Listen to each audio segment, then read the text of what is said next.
Le CAC 40 clôture en hausse ce soir après une journée passée intégralement dans le vert. L'indice parisien termine sa journée à plus 0,59% et dépasse la barre des 6100 points pour s'établir à 6103 points. Les craintes sanitaires en Europe ne l'ont pas emporté sur l'optimisme suscité par la présentation d'un vaste plan pour les infrastructures aux États-Unis.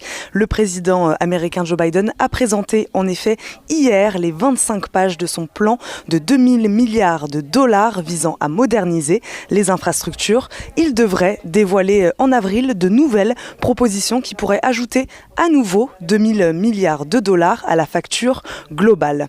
Dans l'attente demain bien sûr des chiffres officiels sur les créations d'emplois publiés par le département du travail, les investisseurs ont pu observer l'indice ISM manufacturier aux États-Unis. Il ressort en forte hausse à 64,7 après 60,8 en février, un plus haut depuis 37 ans. Côté européen, les marchés semblent avoir fait fi des nouvelles restrictions sanitaires alors que la France, elle, a dû se résoudre à instaurer un nouveau confinement national de 4 semaines, limitant les déplacements et obligeant les commerces dits non essentiels et les établissements scolaires à fermer. Une situation sanitaire associée à des débuts poussifs de la campagne vaccinale dans l'Union européenne. En Allemagne, les ventes au détail se sont effondrées en février, fortement impactées par les mesures de confinement. Elles chutent de 9%. Les économistes tablaient eux sur une baisse de seulement 6%.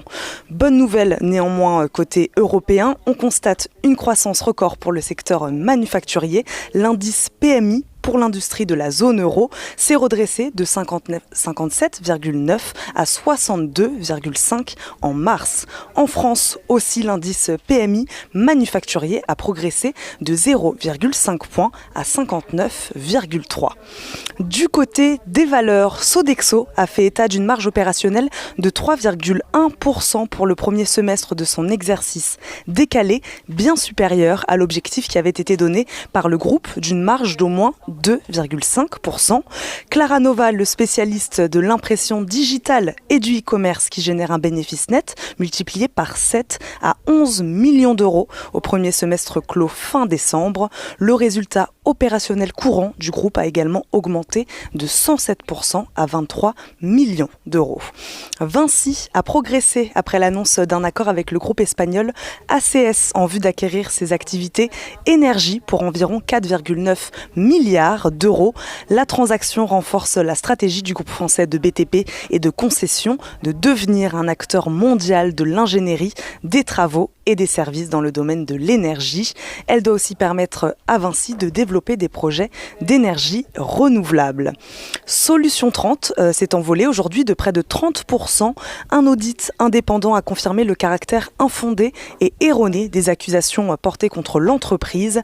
En effet, en décembre, la diffusion d'un rapport anonyme accusait Solution 30 d'être impliquée dans des transactions qui s'apparentaient à du blanchiment d'argent. Les cours d'Atos, le géant informatique, eux, ont fait état de fortes baisses. Ce jeudi, les commissaires aux comptes avaient émis une réserve pour limitation de travaux portant sur 2 entités juridiques américaines. Demain, aux États-Unis, on attend les chiffres officiels des créations d'emplois ainsi que le taux de chômage. Les marchés seront néanmoins fermés pour cause de jours fériés.